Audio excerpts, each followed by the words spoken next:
जय जगन्नाथ शुभ सकाळ PU Odia TV रे आपण मानकु बहुत बहुत स्वागत करूछि। जदि आपण माने राज्य तथा देश विदेशर खबर पाइबा पई चैनल टी को लाइक शेयर सब्सक्राइब करंतु जहा द्वारा आज दिनर सब किछि टॉप न्यूज अपडेट जानि परिबे। आउ डेरी न करी चलंतु खबर उपरे नजर पकाइबा। प्रथम खबर राशन कार्ड हिताधिकारी को मिलिब 1000 टंका। मुख्यमंत्री नवीन पट्टनायक अध्यक्षतारे सोमवार बसिथिबा राज्य कैबिनेट बैठक में 27टी गुरुत्वपूर्ण प्रस्ताव को अनुमोदन करा जायछि। 14टी विभागर 27टी प्रस्ताव को मंजूर मिली। खाद्य सुरक्षा योजना रे प्रति परिवार को 1000 टंका एवं 2टी झट बैग मिलिब। एथिरे राज्यर 95 लाख 90 हजार परिवार उपकृत हेबे। परवर्ती खबर कतारु फेरिले 8 पूर्वतन नौसेना अधिकारी। प्रधानमंत्री नरेंद्र मोदी आसंता 14 तारिख में 2 दिनिया यूएई गस्त शेष करने पर कतार गस्त करेंगे। गतकाली कतार रे बंदिथिबा 8 पूर्वतन नौसेना अधिकारी मुक्त होगा पर वैदेशिक सचिव विनय कात्रा प्रधानमंत्री गस्त संपर्क में गणमाध्यम को सूचना देइछंती। विनय कात्रा कहिछंती प्रधानमंत्री एही गस्त उभय देश मध्य संपर्क को अधिक दृढ़ीभूत करने को उद्दिष्ट। परवर्ती खबर खेलु खेलु शिशु कन्या पार्टी रे फुटिगला बाण। द्वारशुणी ग्रामर पाकन कुदड़ांक 6 वर्षर शिशु कन्या सांग मानक सहित खेलिबा समय रे तळे पड़िथिबा एक अफुटा बाण को पार्टी रे पुराई चबाई देइथिले। फल रे बाणटी पार्टी रे फुटी जाइथिला। गुरुतर अवस्था रे शिशु कन्या को 108 एम्बुलेंस जगे आनंदपुर उपखंड चिकित्सालय को अणा जाइथिला। सेठारे प्राथमिक चिकित्सा परे शिशु कन्या को कटक शिशु भवन को स्थानांतर करा जाइछि। परवर्ती खबर केन्दुझर जिले में लक्ष्मी बस योजना।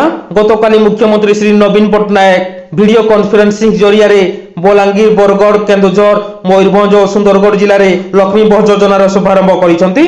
एही अवसर में मुख्यमंत्री कहिसेंती जे मो सरकार हेउची लोकंक सरकार। लोकंक इच्छा को सम्मान देई ओडिशा सरकार योजना करिसेंती। 5टी अध्यक्ष तथा मुख्यमंत्री कार्यालय जिला गस्त पर लोकंक असुविधा को अनुभव करिथिलु एवं लोकंक प्रस्ताव को अनुशीलन करी गाँ लोकंकर जोगाजोग समस्या दूर करबा पई लक्ष्मी बस योजना प्रस्तुत करा जायतिला बोली मुख्यमंत्री कहिथिले। परवर्ती खबर परीक्षा देई पारिले निजुपक राजरास्ता रे उलग्न होई बुलिले। उत्तर प्रदेश रो एक आश्चर्यजनक मामला सामना को आसीछि। जणे युवक राजरास्ता रे बिना पोशाक रे दौड़ी थिबार देखा जायछि। केवल अतिकी नुहे से अनेक किलोमीटर उलग्न होई पुलिस स्टेशन पहुंची। राज्यर गाजीपुर जिलार जड़े युवक ठीक समय रे परीक्षा केंद्र को पहुंची पारि नथिले जहा फल से रागी जाई राजरास्ता रे उलग्न होइथिले। केवल अतिकी नुहे युवक जनक मध्य किछि तीक्ष्ण वस्तु रे निजको आघात करिथिले। तांकर हाथ रे मोबाइल फोन पादरे जोता एवं देहरे गोटिए भी पोशाक नथिला। से उलग्न अवस्था रे पुलिस स्टेशन रे पहुंचीतिबा परे समस्ते तांकु देखि आश्चर्य हो जाइथिले। तेबे पुलिस ताको सौदपुर पुलिस स्टेशन बाहरे अटकाई तांको बुझाइबा को चेष्टा करिथिला।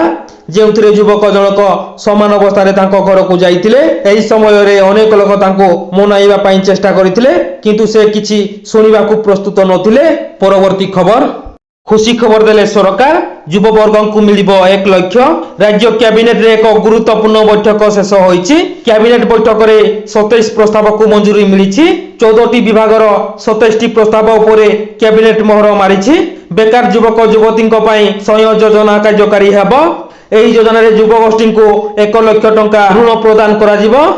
18 रु 35 वर्षीय ग्रामीण बेकारी युवक युवती को ऋण प्रदान करा जिवो। याकु नै कैबिनेट रे घोषणा करा जिवो।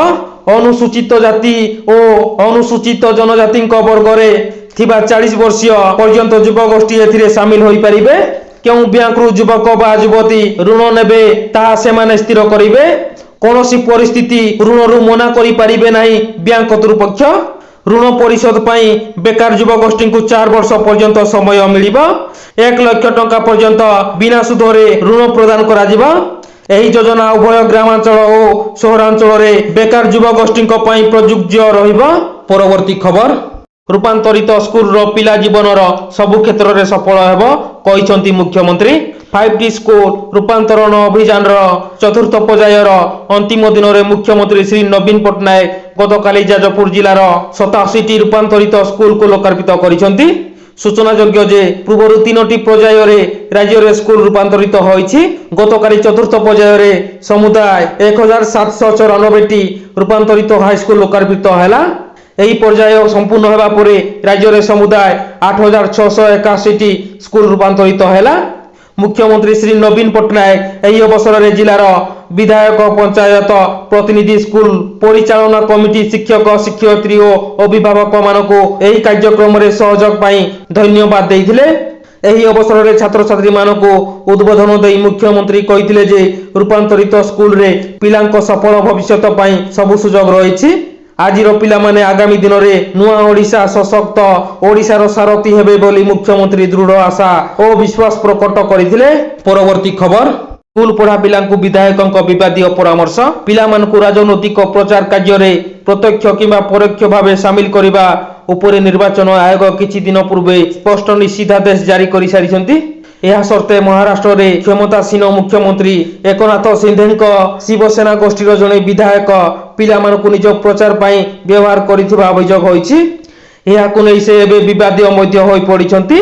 ରିପୋର୍ଟ ଅନୁସାରେ କୋଲାମାନୁରୀ ଆସନରୁ ପ୍ରତିନିଧିତ୍ୱ କରୁଥିବା ସିନ୍ଧେ ଗୋଷ୍ଠୀର ବିଧାୟକ ସନ୍ତୋଷ ବାଙ୍ଗର ଏଠାରେ ପ୍ରଚାର କରୁଥିବା ବେଳେ ଏହି ଅଞ୍ଚଳରେ ଥିବା ଏକ ଜିଲ୍ଲା ପରିଷଦ ବିଦ୍ୟାଳୟ ପରିଦର୍ଶନ କରିଥିଲେ।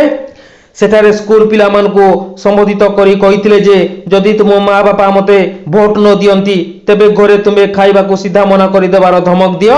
ସେମାନେ ବାଧ୍ୟ ହୋଇ ମୋତେ ହିଁ ଭୋଟ ଦେବେ। ସ୍କୁଲ ପିଲାମାନଙ୍କୁ ସନ୍ତୋଷ ବାଙ୍ଗର ଏ ପ୍ରକାର କହିବା ସମୟରେ ସେଠାରେ ଥିବା କିଛି ଲୋକ ଏସବୁର ଭିଡ଼ିଓ କରିଥିଲେ ଏବଂ ସୋସିଆଲ ମିଡ଼ିଆରେ ସେୟାର କରିଦେଇଥିଲେ, ଯାହାକି ଏବେ ଭାଇରାଲ ହେଉଛି। ତେବେ ଜଣେ ବିଧାୟକଙ୍କ ଏକ ପ୍ରକାର ଆଚରଣକୁ ନେଇ ଏବେ ତାଙ୍କ ନିଜ ଦଳର ଅନ୍ୟ ବିଧାୟକମାନେ ମଧ୍ୟ ବିରକ୍ତି ଭାବ ପ୍ରକାଶ କରିଛନ୍ତି। ଅନ୍ୟପକ୍ଷେ କଂଗ୍ରେସ ଶରଦ ପାୱାରଙ୍କ ଏନସିପି ଗୋଷ୍ଠୀ ପକ୍ଷରୁ ତାଙ୍କ ବିରୋଧରେ କାର୍ଯ୍ୟାନୁଷ୍ଠାନ ଦାବି କରାଯାଇଛି।